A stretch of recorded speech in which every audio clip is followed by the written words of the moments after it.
storms. We had tornado warnings this week. All right. People will be trickling in as they come in. It's good to see everyone today. Thanks for joining. This is kind of the week 2 of the continuation from our StrengthsFinder class. And last week, I'm still working on the video. I had some sound problems, but I'm going to try to upload it from last week. But this week, I wanted to pick up a little bit where we left off last week. And with this idea of as an individual, how do we craft and set vision for ourselves? And in fact, I want to give you a process that I'm basically using now with clients that I've had used with me because I have a coach, and kind of walking through when it comes to coaching someone through something, how do we step into it?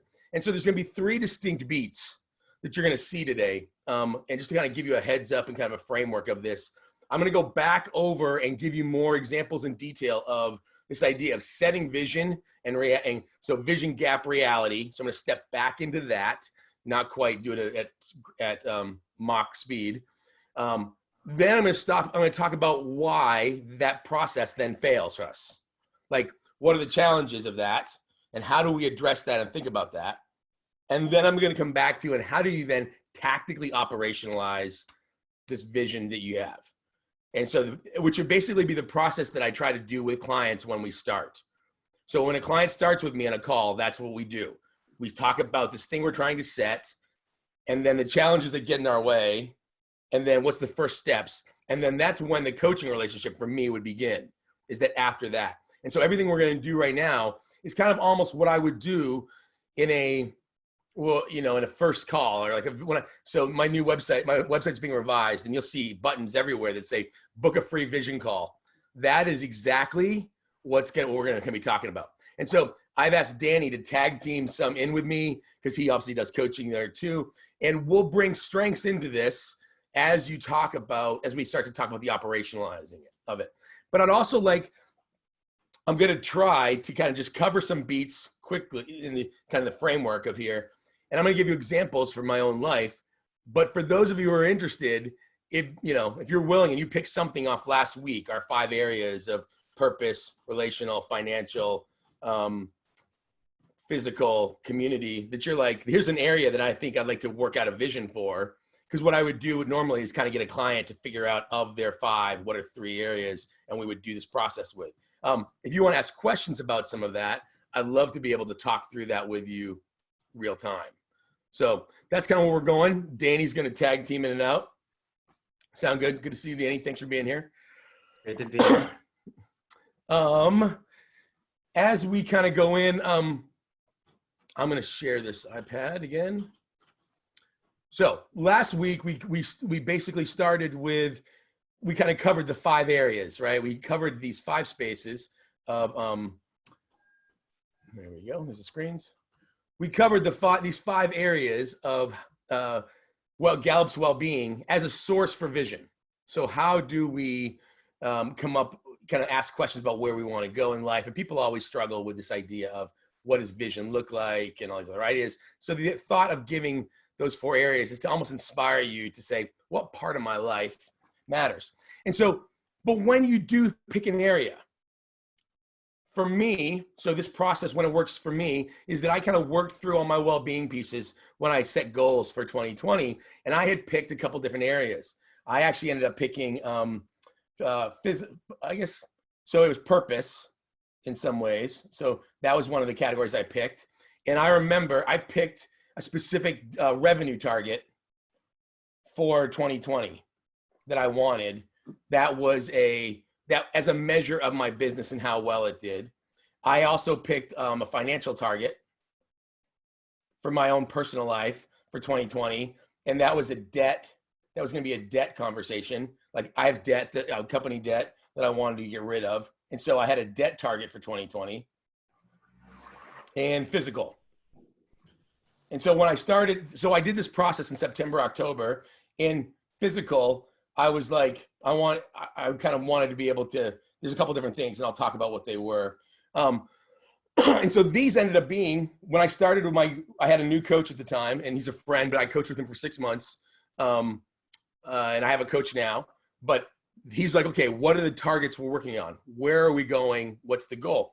And so our process was a lot like what I want to talk to you again. I'm going to hit the beats again. Please ask questions in different pieces. The first one is vision. So, for example, on the financial one, my coach, John, said to me, Mike, what's your vision that you're talking about for 2020?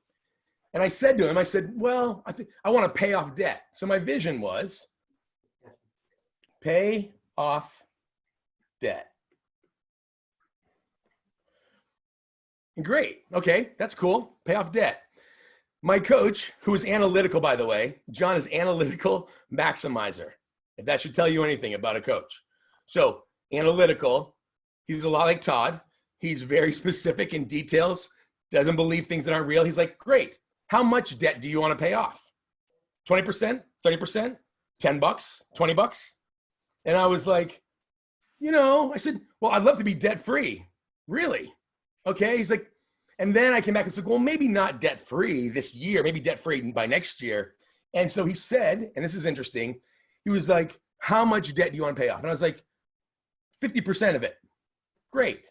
Now, most of us right then will start the conversation and say, okay, now how do I pay down debt? And we come up with all these reasons. But here's the deal. This is my vision for 2020 for my financials. There it is. But his next question was, well, wait a minute, Mike, 50% of what? Your vision completely depends upon your reality. And so then he said, how much debt do you have? And I went, oh, I probably got, and I spit out a number.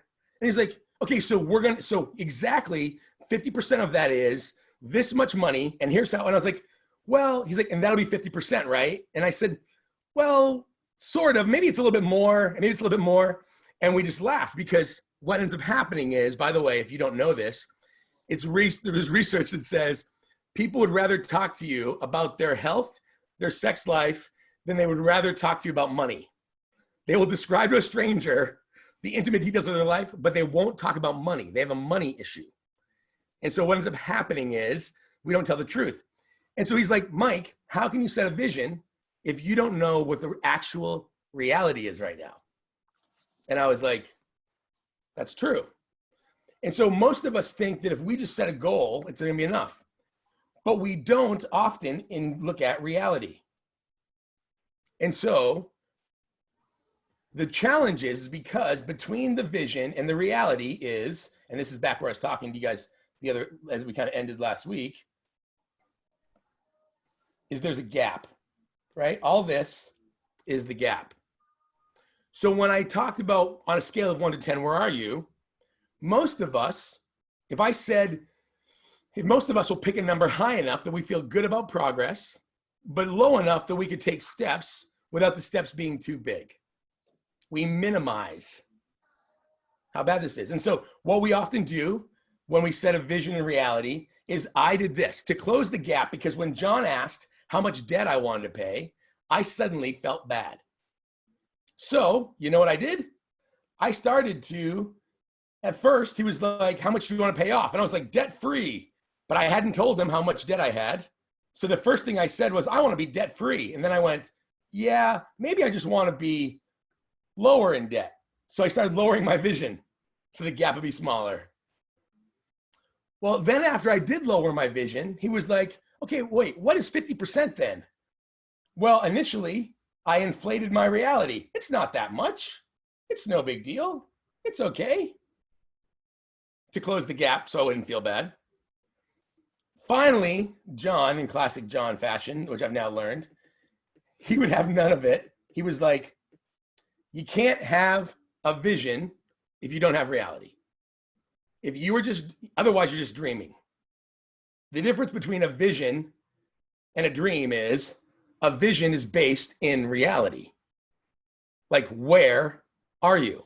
I had a client when I was doing this process with them in January, and they're like, I want to be intentional with my wife, meaning to like encourage, offer coffee, like whatever. I want to be intentional with my wife, once a day during the week.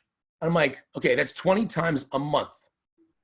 I said, how much? And he's like, And so then I'm like, January's coming. And I'm like, okay. And he's like, I said, well, how many are you going to go for this week? And he's like, well, I said once a day. And I said, wait a minute. How many times are you being intentional right now?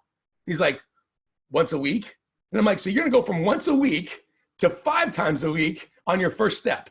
That's crazy, because you have to know where's the actual reality.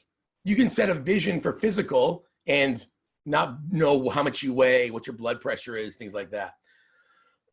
And so most people will struggle with vision, but when their big challenge is ultimately the gap. And so vision, reality, gap. Any comments in there, Danny?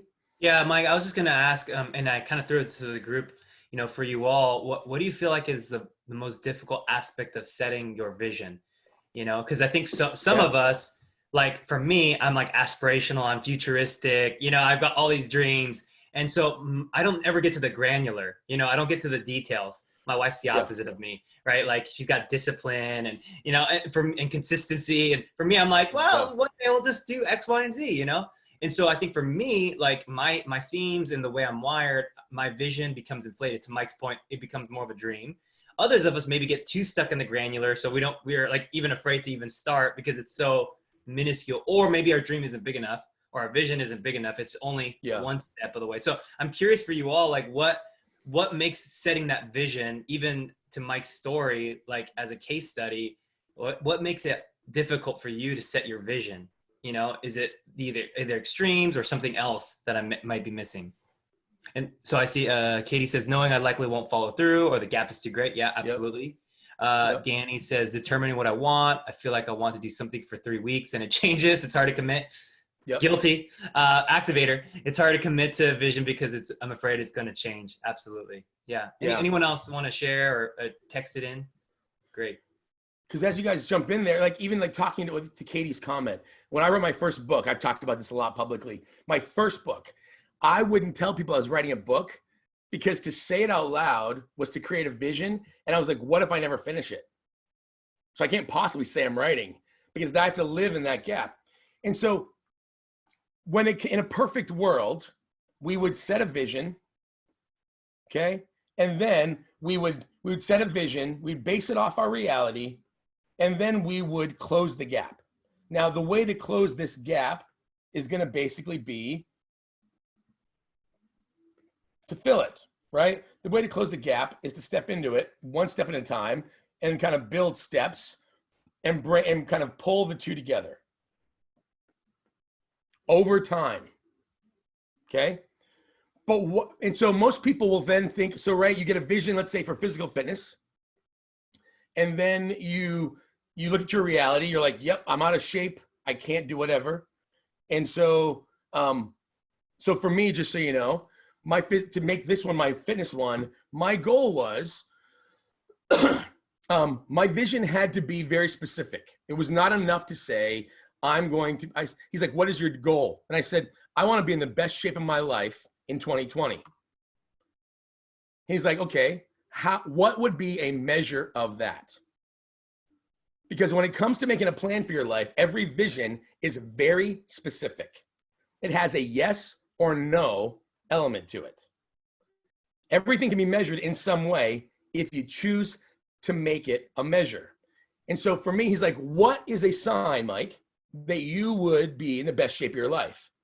Because I said I couldn't run around. I'm like, well, I'd be thinner. And he's like, what are you going to do? Are you going to run around a picture, all your fat pictures for comparison? Like, how will people know that you're in the best shape of your life? It's got to be this thing where you know.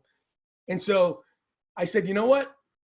The best shape of my life would mean a half marathon, biking a century, and biking the California Coast Classic again, all within 12 months.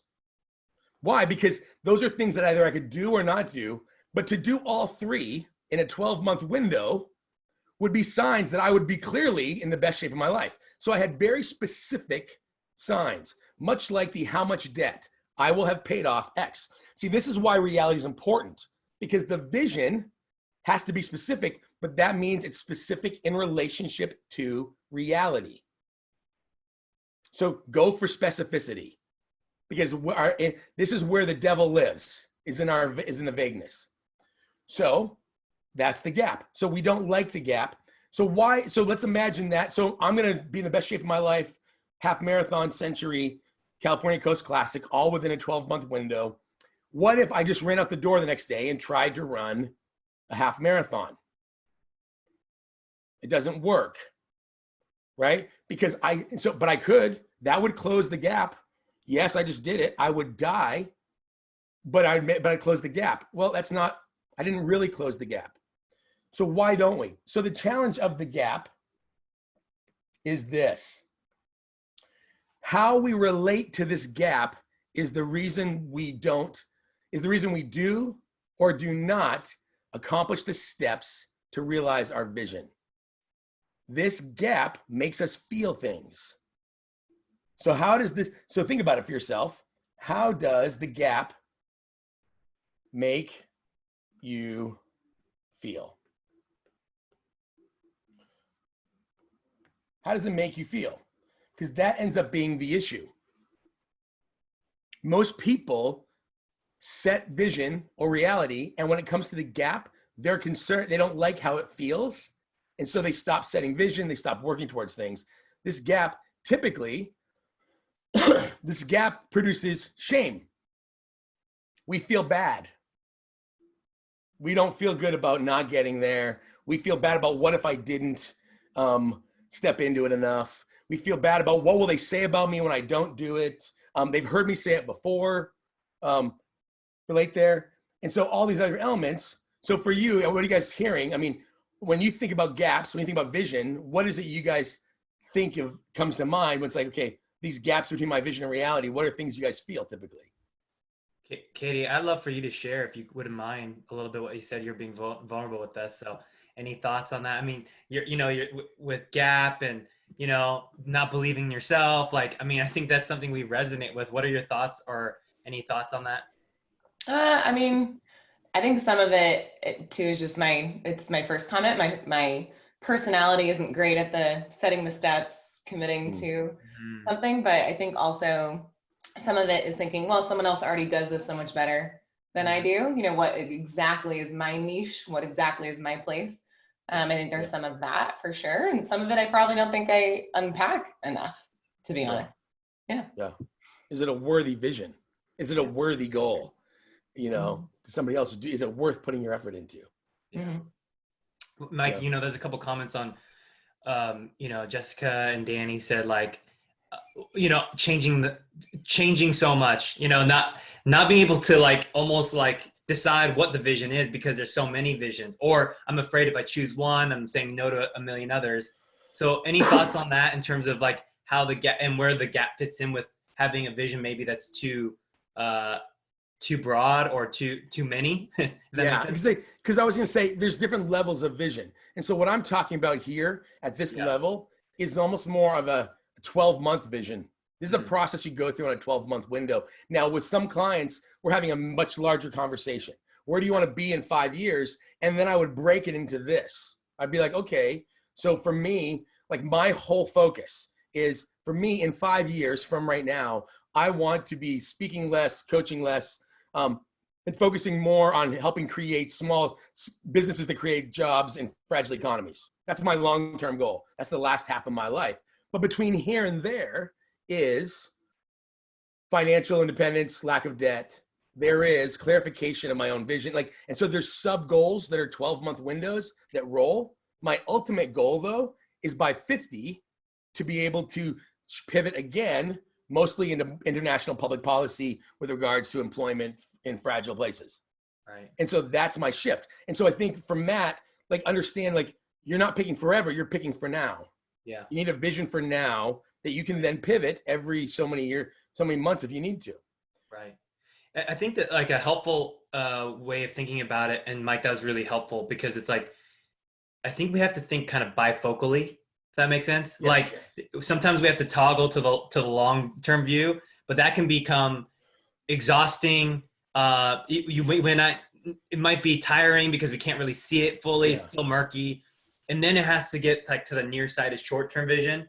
And in the short terms, every 12 months have to align with the long term. And as those 12 months become 24, 48, you can then start seeing the long term, saying, okay, how are these pieces adding to that? So I think it's a both and, but I think you're right, Mike. Like starting with what you're talking about is the vision that's like here, for the 12 months, which still seems a long time. Danny, you made that comment, it feels a long time, but it really isn't, like if you think, we're halfway through the year and it feels like, granted we're in a different situation, but like, things move quickly, more quick than we think. I've done a master's program. I'm finishing up a PhD program. I did my master's in 5. I'm doing my PhD in 3, and it's gone like this.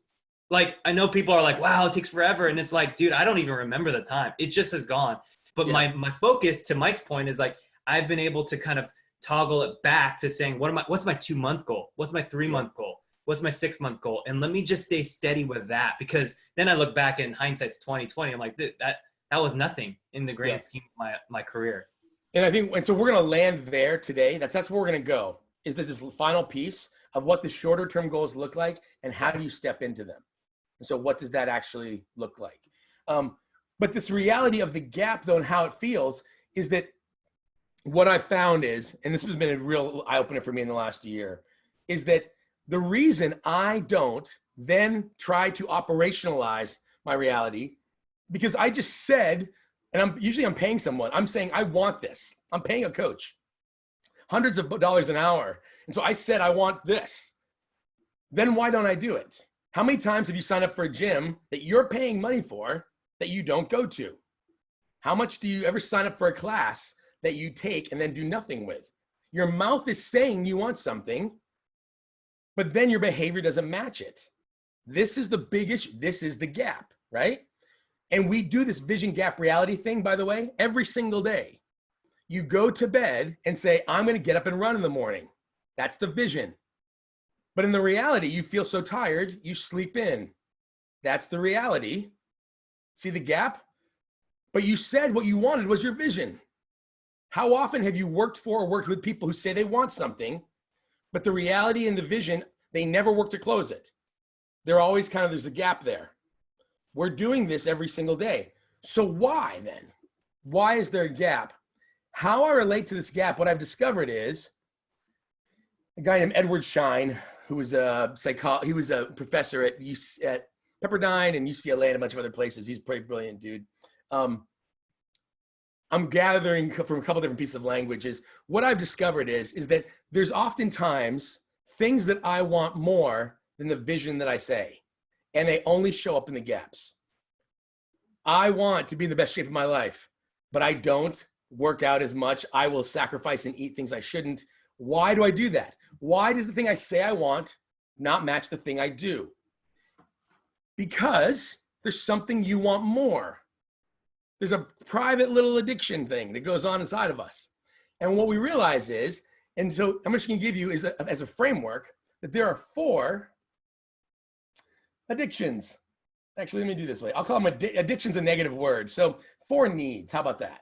4 needs that we secretly need more than our vision.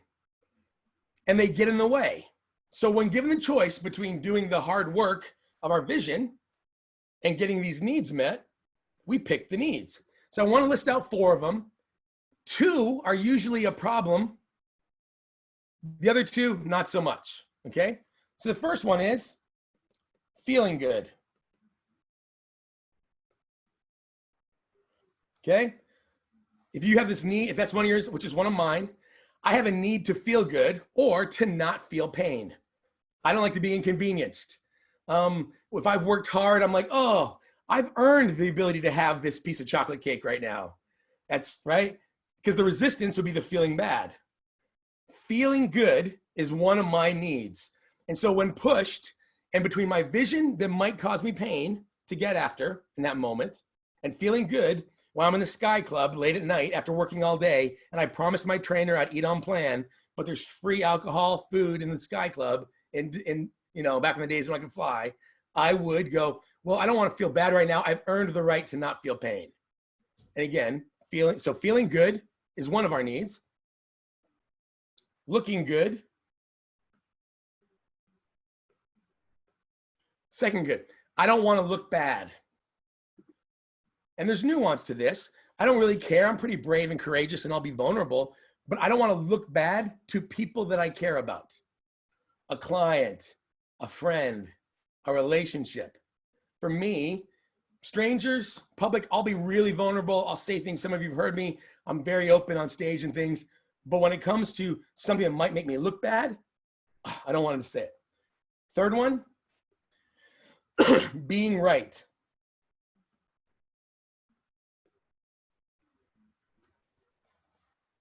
You have a secret need to be right. You don't know who you are if you're not. You have to be the answer person. And so therefore you can't be wrong, which might drive you really hard sometimes to be able to go ahead and do like the hard work to do good research. But then there's times where you fight for your answer, even though there's a good chance you could be wrong at something. So feeling good, looking good, being right. And then the last one, being in control.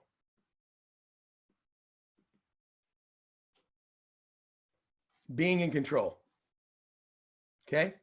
And so when it comes to being in control, it's a thought of, I can't be a person who doesn't have control. What if something happens beyond me? What if something that is not in my control? I'm a person who knows what to do and knows how to be in control. So if you're brave enough, what are your poisons? My poison, just so you know, is I'm primarily focused in on looking good. Secondarily, my secret need is feeling good. Okay? Those are my two. Those are the ones that bump for me. And you can see it kind of in my positivity theme a little bit and my communication theme. Like my themes actually kind of show a little bit in like which of these needs. And these are the secret drivers that trump the visions we have in our life because we secretly need them more than the thing we think we want. What are some of the thoughts out there? When you say feeling good, does that encompass like being like my need, my vice, like I love just being entertained. So I'll just sit in a chair that's not even comfortable and scroll through Instagram for way too long and then go to Twitter and then I'll go play video games for 2 hours. And then I did nothing. Is that encompassed? Yeah, because that's good? A dopamine hit thing. Right. And so they call it the beta patterns of Netflix and different dopamines of it. And so it's, I'm not feeling inconvenience. I'm not feeling boredom. I'm feeling good. And so, anything. And so that can be the feeling. Yep. Cool. Yeah. Then that one. Okay. Feeling good. Somebody else. Feel free to unmute. There's only 8 of us on here. 5, 10 of us. Any other brave souls? I'm talking about being right, because I think when you have your vision and you're establishing your gap, it's like you can logically explain everything and be like, yeah, this is going to work out. This is going to be great. Like I'll give you all of the reasons why this is an amazing idea and I'll lay out the blueprint of everything that I'm going to do. And this is going to be amazing. And then that fear of like, but what if I'm wrong? Yeah. Then or Matthew, Matthew, what themes do you see kind of popping up for you? StrengthsFinder themes. Like what themes do you think that is that drive you to that grab hold of the being right? Any ideas? Well, I do have context. So yeah, in terms of blueprints, I think I'll analyze all of the other blueprints and then be like, all right, I got the blueprint. This one's gonna work. And then it's like, oh man, what if I was supposed to learn from these mistakes and now I'm repeating them? It's great. How about you, Jessica? Yeah, so I think that I am better thinking than articulating myself. But no rush. My thing is like, I want to cast this grand vision, which is more than 12 months. That was helpful. Yeah. But I'm connectedness, so I need to see how it all works together. And I'm responsible, so I'm committing to myself, right? Like I want to do it. And so I think something that I've been like trying to lean into as I'm in this undefined area is more releasing my need to just commit, right? Like I can commit for a while and then pivot. Yes. And it's uncomfortable, but it's good. And knowing that I can define my role and then it can shift based on feedback and based on experience doing whatever I'm doing, so that my commitments don't need to be like for my entire life. Like they can shift and evolve. And so that's helped me to start moving forward on some some like bigger ideas or dreams. Yeah. But then also I know that I may let those go when something else comes my way, and that is different, but it feels good. So I think it's that connectedness responsibility piece that. Because those will come out, and those will come out with like the being right, being in control. And so, yeah, you're absolutely right. With responsibility, the lens is always put a limit on the thing. I'm committing to here, and then I'm committing to reevaluating. I'm committing to this limit, and then I'm committing to reevaluating. And so your commitment is in being responsive, not just in going, yeah, I'm committing, and because then you feel stuck. It allows you to navigate more efficiently.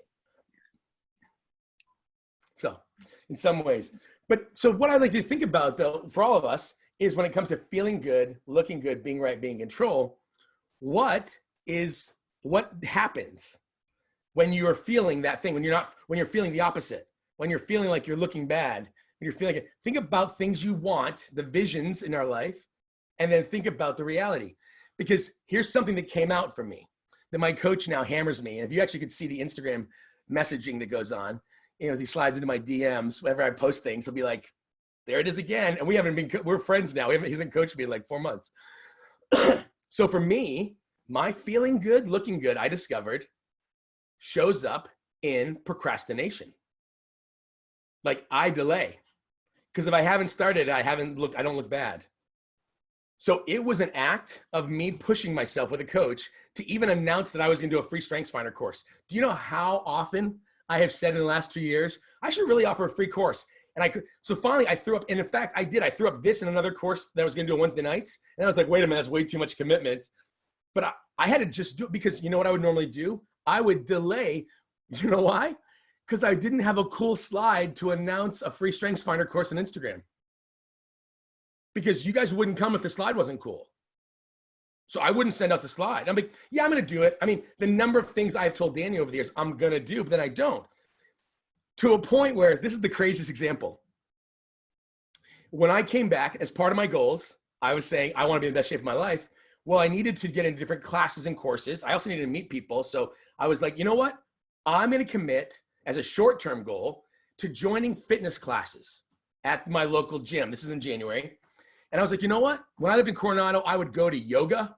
I'm going to join a yoga class. Cool. I could do that. But you know what? I kept delaying and delaying, but I bought a yoga mat. Finally, I registered for this yoga course, and I was like, okay, I'm going to go. And I couldn't figure out why I was still delaying.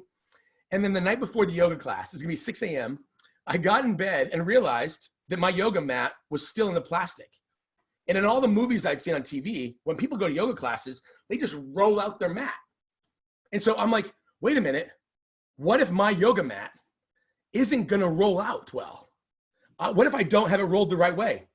I got out of my bed at midnight to unroll my yoga mat, to practice rolling it, so that in the morning, I would look like I knew what I was doing with a yoga mat. You guys, I had just climbed to Everest National Park and done base camp in 3 passes. Like, I shouldn't care. But legitimately in my head, I was actually rolling a yoga mat at midnight on my floor for fear of looking bad in front of a bunch of people who wouldn't see me in a dark room anyway. It's a stupid little metaphor, but I realized I delay, I get afraid. And so between taking a risk and going, I need to get a new client, I'm going to go ask them for the referral. I'll go, what if I'll look bad? So what I started to realize was that when I look at my vision gap reality, is that it's not just about this one vision. It is a symptom of things that you do constantly. And so John finally said to me, Mike, where else do you think feeling good, looking good causes you to delay? How many things do you delay in your life because you're worried about feeling good or looking good? What is the product in your life when your need to not feel bad, to be right, to be in control overwhelms the thing you say you want? How does it show up?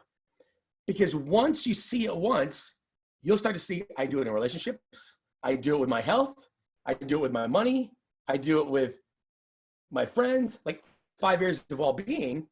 You'll start to realize that these are my core triggers, these are my core needs that I didn't even know were driving me. And I wonder why I delay. I wonder why I troll. I wonder why I won't speak up, or I do speak up too much. And so think about this. So to make it real, for me, procrastination and avoidance is how my need to feel good and look good show up. What are some of the real practical things that you think show up in your life based on these 4 needs? Anybody brave enough to share? Yeah, that's a great question, Mike. And I pose a question to the group too. I ask, kind of like, how do our needs cause us to delay from taking steps towards our vision? Yeah.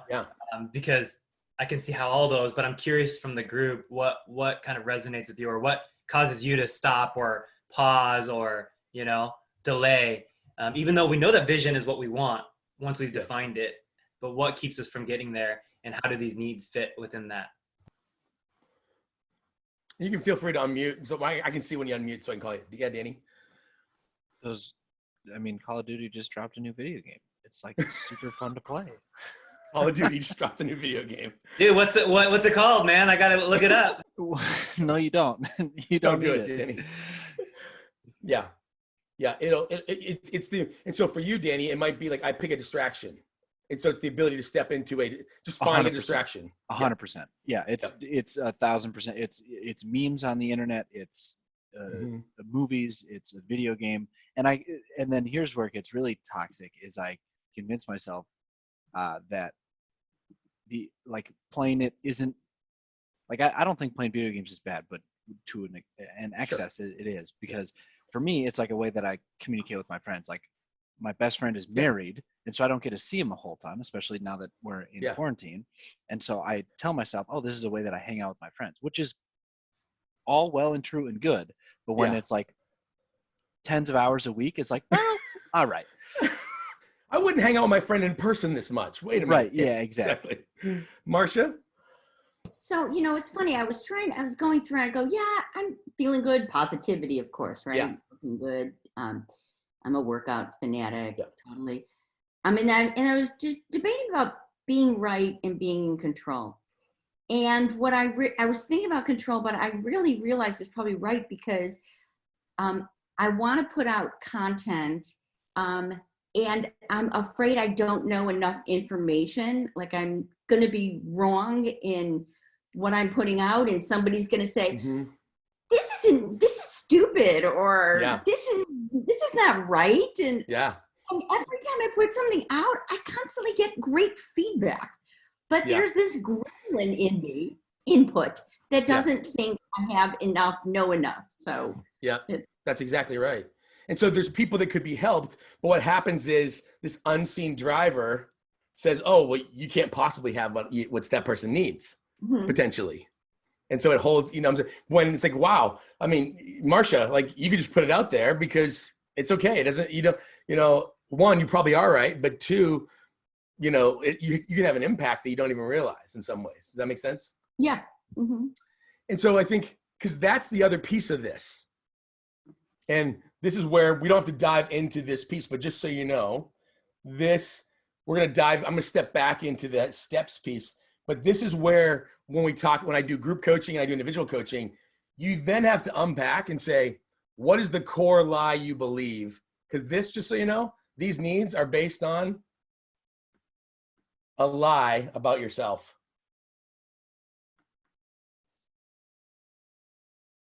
Something that you're afraid is true that isn't true. Well, people won't accept me if I don't look good. Or people won't trust me if I'm not right, if I'm not intentional, or the world is unsafe if I'm not perfect. The world is there's something. So for me, I've done the work, which it's worth a conversation deeper at another time, is that I've now realized that yes, there's feeling good, looking good, but that is driven by a fear of abandonment. If anybody knows Enneagram, I'm an 8. We're scared to death to be abandoned. This is where your Enneagram meets your Strengths Finder, meets your Vision Gap reality, is that you will see that your fears, the fears of your Enneagram space, if that's something you're into, you'll find a direct line between the Enneagram fear and two of these 4 things, which then trump any vision you have. Because at the end of the day, any gap has got to be filled by something, and we typically fill it with fear. And so we do all this work to make plans, but then we don't realize why just making the plan is enough, because the gap is still there. It's invisible, it's hungry, it's starving. And so you can set vision all day long, but unless you deal with that gap and you deal with the fears and then you deal with the lie, all that. This is why when people are like, well, StrengthsFinder coaching is great. I'm like, yeah, but all day long, no amount of knowing your themes is going to overcome the lies you believe about yourself if you don't deconstruct the lie. Does that make sense? Not to get a little heavy on a Thursday morning. That's great. It's great. I was going to say, Marcia, to your point, I kind of wrote this down as you were talking. I put, our deepest fears keep us from doing our greatest good. And I think that resonates, because it's like, we could be doing so much good to the world, whether that's providing content or, care for somebody else, but our own fears, we get in our own ways of being able to provide that, because we're like, I'm not good enough. I'm not smart enough. I'm not going to be in control. So it's super helpful. Yeah. And so in the midst of that, so if we can start to unpack the lie, here's the thing. The way to undo the lie is to change it one bite at a time, one step at a time. And so to Katie's point earlier, when it's like, what if I don't get there? What are the different pieces? What I'm finding is that there's a really great book out there by, I think it's James Clear, called Atomic Habits.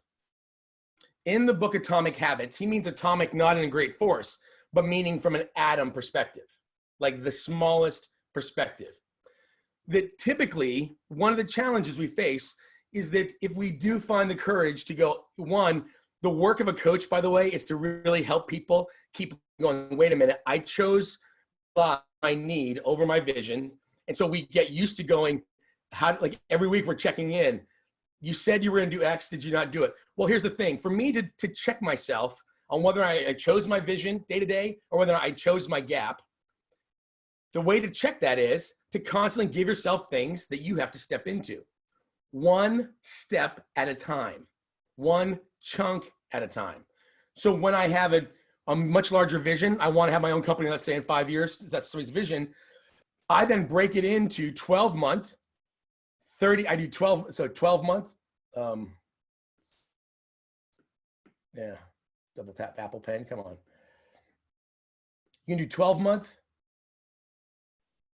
30 day, and 7 day, or 7 to 10 day gaps. So we set an annual gap, we set a 30-day goal, and we set a 10-day sprint. Like, what are you doing in that 10 days? And what we'll do is, on the 3 key areas, break it into the most incremental, the smallest piece that you can.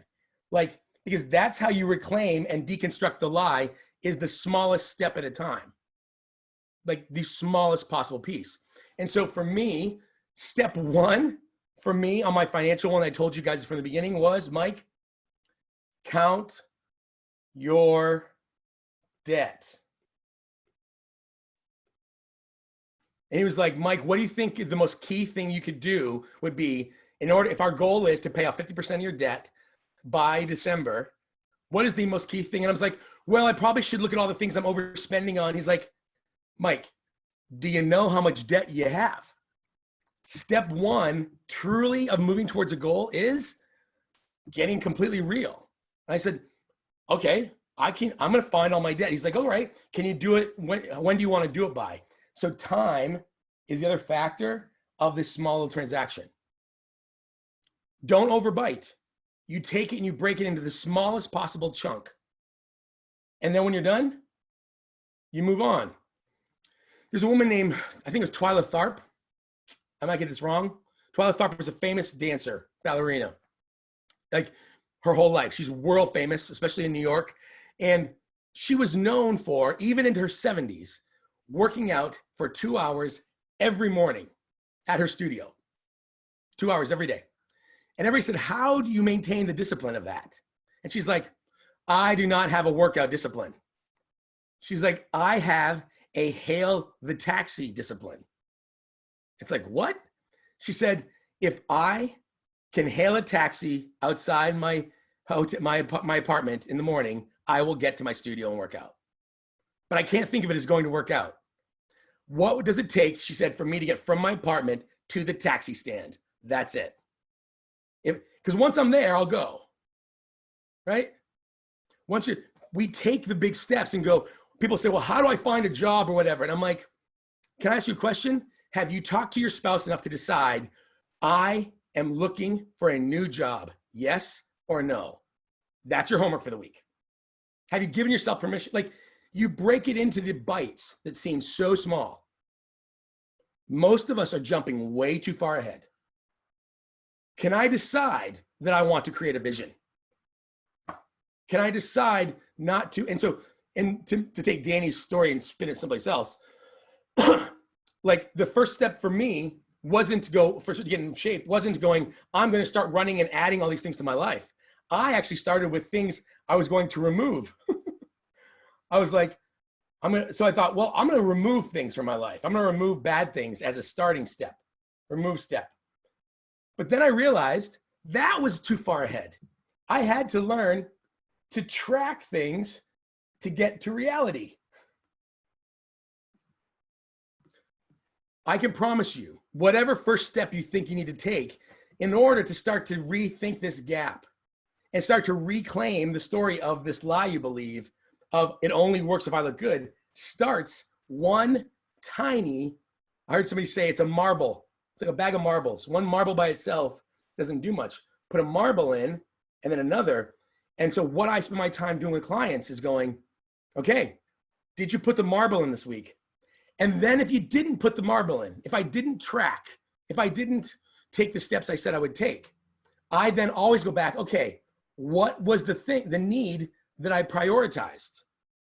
What is the need I'm believing in that moment? I've had clients who are like, yeah, their fitness is part of their thing. And they'll come back and be like, yeah, I know I said it was Thanksgiving weekend. I know I said I'd run or at least go for a walk every day, do something intentional for 45 days. But the reality is my mother-in-law is in town and just got too busy and crazy. Okay, he said he wanted to be intentional exercise every day, but the mother-in-law was an excuse. Why? Could he have not said to his mother-in-law, I know you want quality time, I made this commitment? No, but likely because it was like he didn't want to look bad in front of his mother-in-law. But he could have, because something bad would have happened. There's a lie he believes about himself. He could have said, you know what, Mom, I love you. I want time with you. I have this thing I've committed to more. For me, I will fail to tell a client the meeting is ending in 10 minutes for fear of looking bad to them. I could have started the meeting though with, I only have until 10:50 and then I stop. But I won't do that because I'm afraid of looking bad. It's all about what I want in the moment. Do I want my need or do I really want my vision? And so these little moments are constant checks that are helping me learn to prioritize myself over my need. And they don't have to be big, they're small. Does that make sense? And so I would then ask, if you have something, if you picked an area of your life, here's your vision, and you break it down, be specific.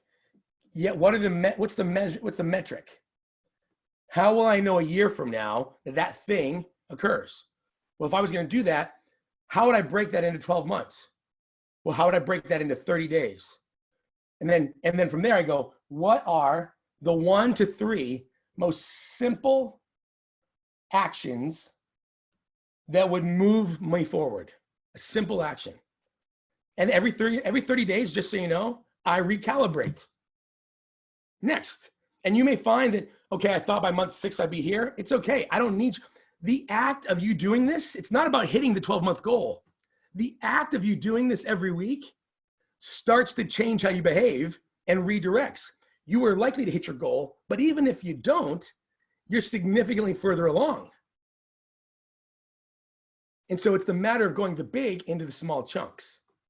So I do a vision into the small pieces, and then this, and then with every step, it's did I do it, yes or no? And that's the next week, is I want to talk about, I'll pull up a little integrity, is the yes or no question. What does it tell me about what I really prioritize. Am I prioritizing my lie, or am I prioritizing my vision? And I keep calibrating. And we kind of do this, the smallest possible step. Mike, I'm going to ask a question that Todd asked, actually. Kind of a step back. He asked the question kind of, are the needs inherently wrong? Are we implying that the need, I mean, obviously we change it from addiction to needs, but can you speak a little bit about that? Because I don't think you're not saying looking good is bad in and of itself, but can you say a little bit more about that? No, and so here's the thing. No, looking the need by itself, it's not bad to like. I can enjoy, I like not looking bad. That's great. But here's the thing: is that this is where do I like to look good more than I want something different in my life?